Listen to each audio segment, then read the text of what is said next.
تو پھر معاشی طور پر بھی آپ نے پالیسیز کو مستحکم کرنا ہے. IMF کے ساتھ بھی آپ پروگرام میں ہیں, پیٹرولیم مصنوعات کی قیمتوں میں بھی اضافہ ہوگا, سبسڈی ختم کرنے کا اندیا پہلے ہی مفتاح اسماعیل وہاں پر دے چکے ہیں.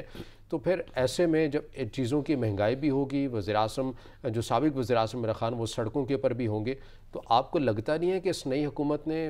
جلد بازی میں آ کے بڑا غلط فیصلہ کر لیا تحریک عدم اعتماد والا, کیونکہ وہ تو اب انہی کی کارکردگی کو بنیاد بنا کر اور سازش والے بیانیوں کو لے کر چلیں گے؟ دیکھیں آپ کی بات یہ صحیح ہے. اگر 1.5 سال اور آپ اپوزیشن جو ہے یہ پی ٹی آئی کو دے دیتی تو ظاہر ہے کہ ان کے پی ٹی آئی کا بالکل جو بھی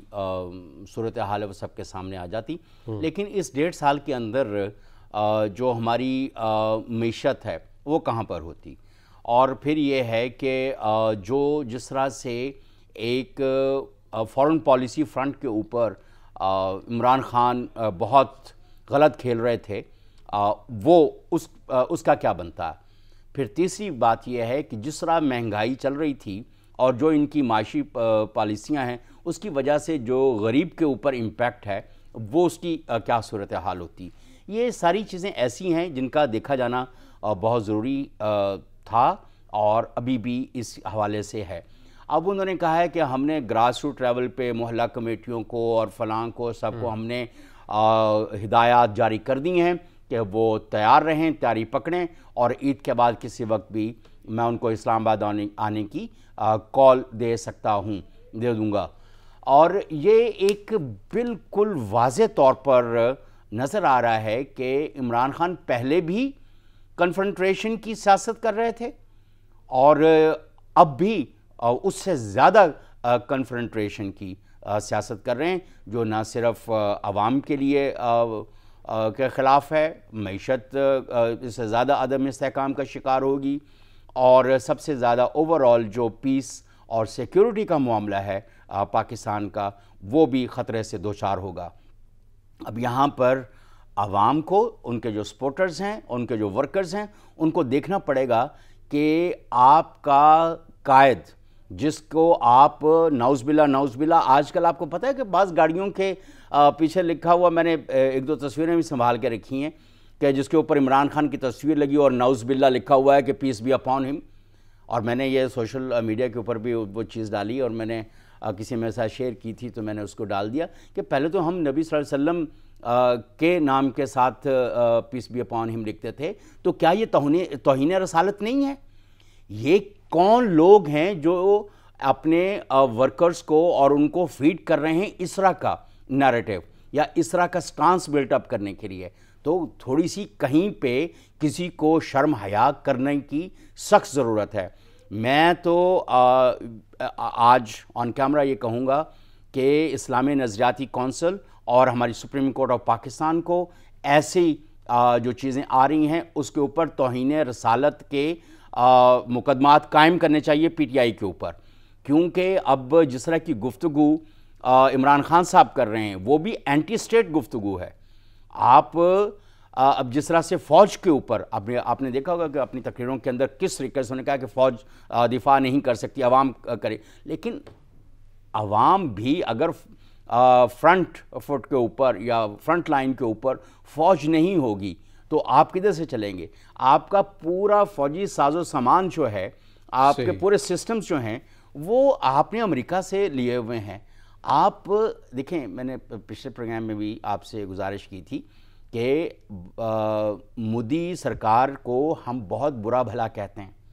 لیکن ان کے اندر افہام و تفہیم کی جو ایک عقل و دانش, جو سیاسی عقل و دانش ہے اور فارن پالیسی کی جو وزڈم ہے, اس کو وہ کس طرح سے لے کے چل رہے ہیں. ان کے سرحدی تنازع ہیں چائنا کے ساتھ اور ہر دوسرے دن کوئی نہ کوئی مسئلہ ہوا ہوتا ہے, لیکن سب سے زیادہ ان کی امپورٹ ایکسپورٹ اور جو تجارتی معاملات ہیں وہ چائنا کے ساتھ ہیں. اس وقت بھارت امریکہ کی پراکسی ہے اس کولڈ وار کے اندر چائنا کے خلاف, لیکن اور وہ سارے معاملات جو روس کے خلاف ہیں امریکہ کے, اس کے باوجود اب بھی بھارت نے روس کے ساتھ اپنے ڈسکاؤنٹڈ ریٹ کے اوپر آئل کے معاملات طے کیے ہیں. تو یار کچھ تو سیکھیں. وہ کوئی نعرے مار کے کہتا ہے کہ نہیں ہم تو امریکہ کے اور روس کے اور فلاں کے حق میں کہیں نعرے نہیں مارے جاتے. ویسے سابق وزیر اعظم عمران خان نے مودی کی تو خیر انہوں نے تعریف بھی کی ہے خارجہ ملک کے حوالے سے کہ ان کی بڑی اچھی تو کم از کم اس سے لیکن چلیں بہرحال جو آپ نے جو نقطہ جو بیان کیا توہین رسالت والا، اس میں یہ بڑی واضح بات ہو جانی چاہیے کہ عوام کو اس معاملے کے اوپر براہ راست انوالو نہیں ہونا چاہیے، نہ ہی ایسے کوئی کام کرنے چاہیے جس میں وہ توہین رسالت کے اوپر کسی کے اوپر الزام لگائے اور خود ہی فیصلہ سنا دے، جیسا کہ ہم نے دیکھا پریانتھا کمارا یا دیگر ایسے کیس مشال خان کیس بھی ہوا. متعلقہ پلیٹ فارم موجود ہیں، قانون موجود ہے، متعلقہ ادارے ہی کارروائی کر سکتے ہیں. عوام کو ایسی چیزوں کے اندر پڑھنے کی یا خود ہی قاضی بننے کی اور خود ہی فیصلہ سنانے کی ضرورت نہیں ہے، کیونکہ اس طرح آپ جو کر رہے ہیں یا آپ جو کریں گے یہ بھی دین کے خلاف ہی عمل ہوگا، کیونکہ متعلقہ اداروں کو یہ حق حاصل ہے، آپ کو نہیں، عوام کو نہیں ہے. منیر صاحب آگے موضوع کی جانب بڑھتے ہیں، افغانستان کی صورتحال کے اوپر بات کرتے ہیں. حالیہ دنوں کے اندر ہم نے دیکھا 4 دھماکے ہو چکے ہیں، 2 جن میں سے مساجد میں ہوئے، بڑی تعداد میں لوگ جو ہیں وہ مارے گئے ہیں. افغانستان کی جو حکومت ہے نئی، اگست میں ہم نے دیکھا کہ جب سے اقتدار سنبھالا ہے تب سے اس بات میں حقیقت ہے کہ وہاں پر دھماکے یا اس طرح کے جو چیزیں تھیں، سرگرمیاں تھیں، کافی حد تک کم ہو گئی تھی. مگر حالیہ دنوں کے اندر 4 بلاسٹ ہو چکے ہیں، 2 مساجد میں ہوئے ہیں، بڑی تعداد میں لوگ مارے گئے ہیں. ریڈ قائم نہیں کر پا رہی یا پھر جو افغان طالبان جو دیگر جو تنظیمیں ہیں وہ بڑی ایکٹیو ہو چکی ہیں اب؟ دیکھیں جب مئی میں اس طرح کی بات ہوئی تھی کہ فوری طور پہ اور طالبان جو تھے وہ بھی سٹریس کر رہے تھے امریکہ کے اوپر کہ اپنی فوجیں مقررہ وقت تک وہ وہاں سے ودرا کر لیں، ادروائز وہ اس کو برداشت نہیں کریں گے اور دوسرے اقدامات ان کو کرنے پڑیں گے. اس وقت بھی ظاہر ہے کہ انہوں نے طالبان کے کچھ گروپس نے آپس میں مل کر ان کا وہ کیا تھا، جس کی وجہ سے ساری برسک ٹیک اوور ہوا تھا. لیکن اس کے باوجود بھی آپ ایک فنومینا کو ہم ہمیشہ سے نظر انداز کرتے رہے ہیں، اور وہ فنومینا آئی ایس کا ہے. جو اسلامک اسٹیٹ کے لوگ ہیں وہ بہت پینیٹریٹ کر چکے ہوئے ہیں افغانستان کے اندر. طالبان کے کچھ جو ہیں ظاہر ہے کہ مختلف طبقہ الفکر کے لوگ وہ ہیں، ان کو ایک خاص موقف نے اکٹھا کیا ہوا ہے وہ اپنی طرف. تیسری طرف جو ہے وہ تحریک طالبان پاکستان ہے، ٹی ٹی پی کو ٹی ٹی اے تحریک طالبان افغانستان تو ہوسٹ وہ کر رہی ہے، وہ ان کو، لیکن بہت کچھ وقت پہلے ہم نے دیکھا ہوگا کہ ٹی ٹی پی افغانستان کے اندر بھی ایک چیپٹر قائم ہو گیا ہے. اور وہ کس طرح سے قائم ہو سکتا ہے؟ ظاہر ہے کہ جب اس کو کوئی بھارتی مدد حاصل ہو اور ان کو الاؤ کیا جائے یا کوئی ایسی کوئی صورتحال یا ان کو صرف نظر کیا جائے ان کی ایکٹیویٹیز وغیرہ کو، تو اس کو بھی دیکھنا بہت ضروری ہے. پاکستان کے ساتھ عالمی معاملات طے کرتے ہوئے تحریک طالبان افغانستان جو ہے، جنہوں نے اس وقت ٹیک اوور کیا ہوا ہے، وہ پاکستان کے ساتھ کچھ بہتر معاملات بناتے ہوئے، کیونکہ پاکستان نے ہمیشہ نیگوشیشن مذاکرات کو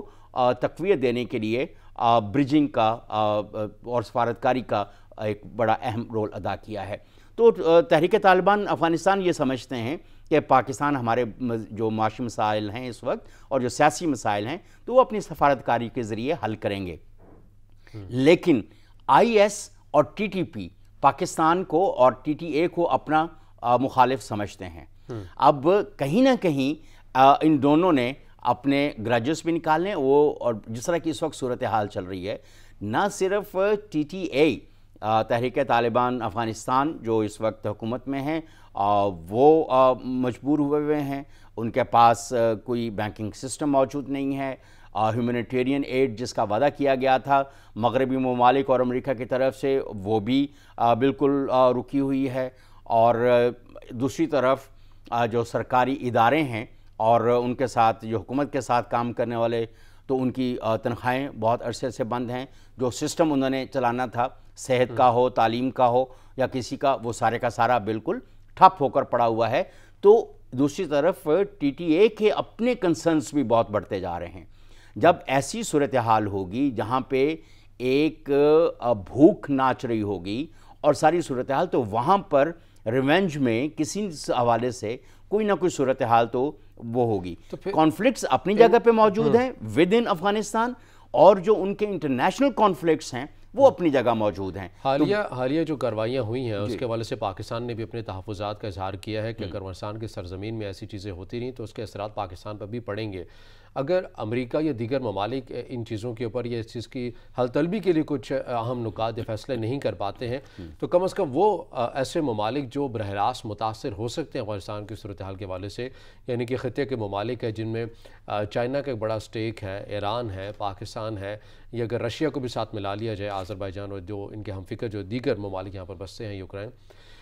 یوکرین کے خیر تو جنگ جاری ہے، دیگر آذربائیجان کا جو سلسلہ ہے ان کے ساتھ، تو یہاں پر آپ کو تو کردار ادا کرنا پڑے گا خطے کے ممالک کے حوالے سے۔ کیوں بیٹھے ہیں کہ انہی کی طرف دیکھیں، انہی کی جانب جو ہے وہ فیصلہ آئے گا یا امداد آئے گی؟ آپ اپنے تئیں کام شروع کر دیں، پروجیکٹ کی مد میں ان کے ساتھ تعاون کریں، یا تجارت کے طور پر ایکسیپٹ بھی تو نہیں کیا گیا ہے TTA کی حکومت کو ابھی تک؟ ہاں، یہ بھی بالکل بات ہے، کیونکہ سارے لوگ ایک بین الاقوامی جو انٹرنیشنل نیریٹو ہے افغانستان حکومت کے بارے میں، سب اس کا کوئی انتظار کر رہے ہیں اور کچھ ایسے فیصلوں کا انتظار کر رہے ہیں جس کی وجہ سے افغان حکومت کو وہ قبول کر سکیں اور ساری صورتحال، کیونکہ بہت ساری چیزیں ایسی ہیں جو اپنے طالبان کی جو فارن پالیسی ہے وہ بھی ابھی کوئی خاص سمجھ میں نہیں آ رہی، اور اس کی جو ایک ان کی پالیسی کا جس کے اوپر افہام و تفہیم ہو رہی تھی، وہ اگر افغانستان کے اندر نظر نہیں آئے گا تو بین الاقوامی برادری جو ہے وہ بھی ان کی مدد کو اس راہ سے نہیں آ سکتی۔ یہ تو ایک بات ہے۔ اب پاکستان اور دوسرے ممالک جو ہیں وہ مل کر جو ڈفرنٹ فیکشنز ہیں، جیسے IS ہے، TTA کے فیکشنز ہیں، اور ان کے درمیان کچھ معاملات کے بارے میں بات تو کافی وقت سے ہو رہی ہے، لیکن کوئی نتیجہ خیز ثابت نہیں ہو رہی۔ ایک اس کا بھی ہمیں ابھی تھوڑا انتظار کرنا پڑے گا۔ دوسری طرف یہ ہے کہ چین نے پہلے سے وہاں پر کچھ ڈیولپمنٹ پروجیکٹس پچھلی حکومت میں ان کے نیگوشیٹ ہوئے تھے، اس کے اوپر کافی کام بھی ہو رہا تھا، لیکن ابھی جو صورتحال ہے اس میں چائنا نے پاکستان سے کولیبوریشن اور بریجنگ اور سفارتکاری کی وہ کہا تھا، تو وہ چائنا بھی ایسی صورتحال کے اندر جہاں پر طالبان جو ہیں وہ کسی طرف بیٹھنے کو، کسی پازیٹیو اینگل کو دیکھنے کو تیار نہیں ہے، تو چائنا بھی ابھی تھوڑا اس راہ سے ریلیکٹنٹ ہے، کیونکہ ایسی صورتحال کے دنیا کے جو مطالبات تھے کہ جیسے بچوں کی تعلیم کے حوالے سے آپ نے کرنے ہیں، لیکن طالبان ابھی تک وہ فیصلے نہیں کر پا رہے، کبھی اسکول کھول دیتے ہیں، کبھی بند بھی کر دیتے ہیں۔ نہیں، وہ تو اعلان کیا تھا، کھلے نہیں تھے، اور ظاہر ہے کہ ایسی تو طالبان کو کہیں اپنی سفارتکاری کو بہتر کرنا پڑے گا۔